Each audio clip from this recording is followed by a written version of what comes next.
Hello friends, मैं आपका स्वागत करता हूँ हमारे यूट्यूब चैनल ज्ञानी में। आज हम बात करेंगे महर्षि मूवी के बारे में। महर्षि ने लाखों लोगों को दिलों को जीत लिया है और उससे पहले ही तेलुगु फिल्म दर्शकों की पसंदीदा सूची में जगह मिल गई है। महर्षि महेश बाबू सर की 25वीं फिल्म है और इस फिल्म में महेश बाबू सर के अभिनय कैरियर में ऋषि के रूप में उन्होंने अच्छा प्रदर्शन जो दर्शकों को रोमांचित कर दिया है। फिल्म के पास जो भी कुछ सकारात्मकता है उसमें महर्षि के संवाद को विशेष ध्यान देने योग्य है। यहाँ हम आपको फिल्म के कुछ सबसे बड़े और यादगार संवादों को रूबरू कराते हैं जो दर्शकों को पसंद आने वाले हैं। इस फिल्म में महेश बाबू एक छात्र, एक किसान और एक सीईओ के रूप में 3 अलग अलग भूमिकाओं में प्रभावित करते हैं। विशेष रूप से उनके शक्तिशाली और भावनात्मक संवाद फिल्म का मुख्य आकर्षण है। आइए हम नज़र डालते हैं फिल्म महर्षि के लोकप्रिय संवादों पर। Success is not a destination, it's a journey. यह डायलॉग एक बड़ा पंच पैक करता है और फिल्म के साथ साथ इसे दर्शकों को भी सही अर्थ देता है। बेहतरीन संवादों में से एक और इसे सुपरस्टार द्वारा पूर्णता प्रदान किया गया है। चरित्र कहता है कि सफलता के लिए उत्सुक व्यक्ति मानवीय है, जबकि व्यक्ति सफलता देता है और दूसरों के लिए ही जीतता है। यह फिल्म के सबसे प्रेरक संवादों में से एक है। यह संवाद जिसे ऋषि सफलता की आदर्श परिभाषा में के बारे में कहते हैं, शीर्षक का सही अर्थ देता है और साथ ही चरित्र ऋषि की यात्रा का। आगे बढ़ते हैं। यहाँ ऋषि द्वारा एक संवाद किया जाता है, सफलता के लिए कोई भी परिभाषा हो सकती है, लेकिन यदि आप सफल होने के लिए निकलते हैं तो आप स्वयं सफलता की एक परिभाषा बन जाएंगे। जब ऋषि हमें इन शब्दों को सफलता के बारे में कहता है तो यह हम अपने जीवन में भारी सफलता पाने के लिए प्रेरित करता है। फिर ये स्टोरी हमें अतीत में ले जाती है, जहाँ ऋषि के कॉलेज लाइफ बताई जाती है, जिसमें वो बहुत स्कॉलर स्टूडेंट होता है और उसका एक प्रोफेसर जो ऋषि से बहुत इम्प्रेस हो जाता है। उन दोनों की बातचीत में वो उन्हें जीत की ज़रूरत को समझाता है और उसके बारे में चर्चा होती है। यदि आप हारने के डर से खेल में प्रवेश करते हैं तो आप कभी जीत नहीं सकते। क्या जीवन जीतने का मतलब कमाई है? हारने का मतलब है डर। मैं उस डर के साथ यहाँ आया था। उस डर को फिर से मैंने पेश किया है।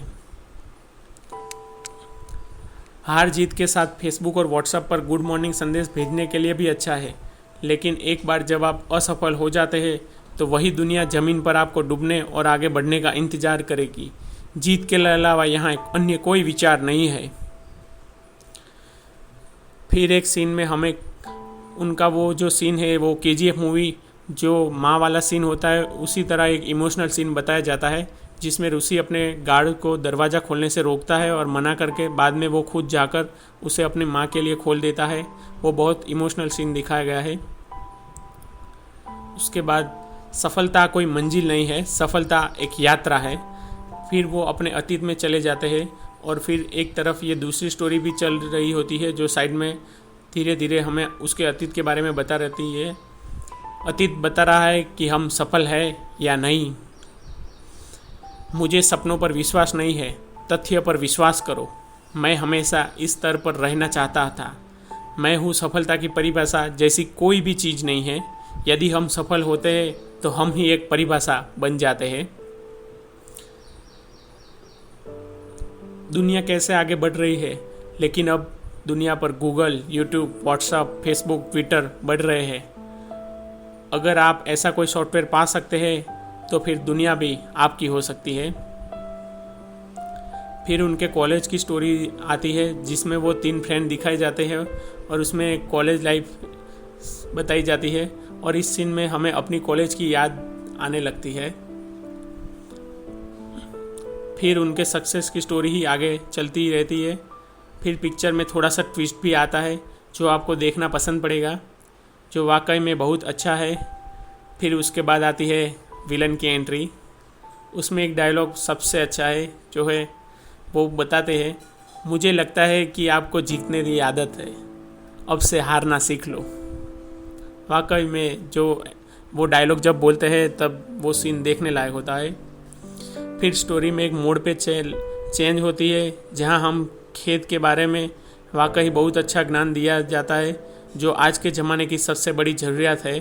उसकी बात में यहाँ बताया जाता है कि यहाँ किसके जीवन का उपयोग किया जाता है, किसकी शक्तियों का उपयोग किया जाता है। यदि मेरी तरह कोई ताकत है तो आप जैसी ताकत है, यही आपकी ताकत है।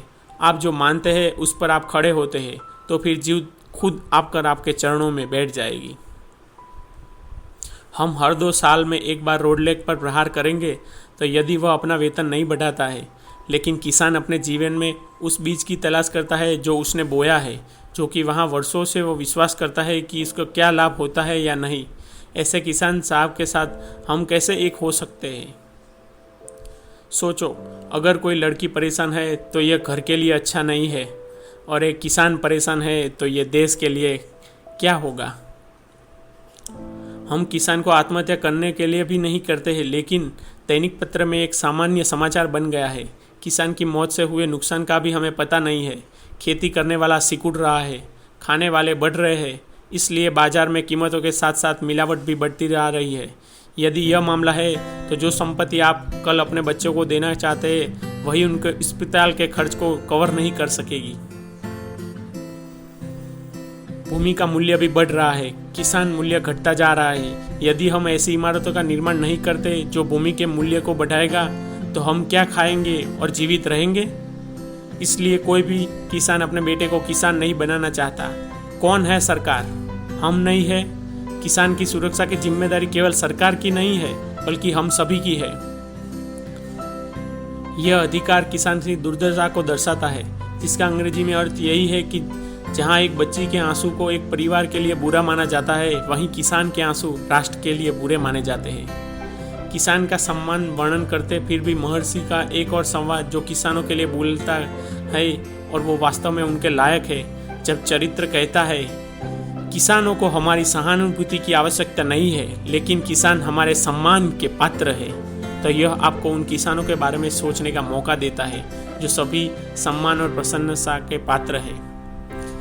और बाद में ये लास्ट डायलॉग है मूवी का जो हमें याद कराता है, जो आदमी जीतना चाहता है वह ऋषि है, और जो जीत को वितरित करता है वही है महर्षि। आपको ये वीडियो कैसा लगा कमेंट में ज़रूर बताइए, तथा इसे लाइक करिए, शेयर कीजिए और हमारे चैनल को सब्सक्राइब कीजिए। Thank you.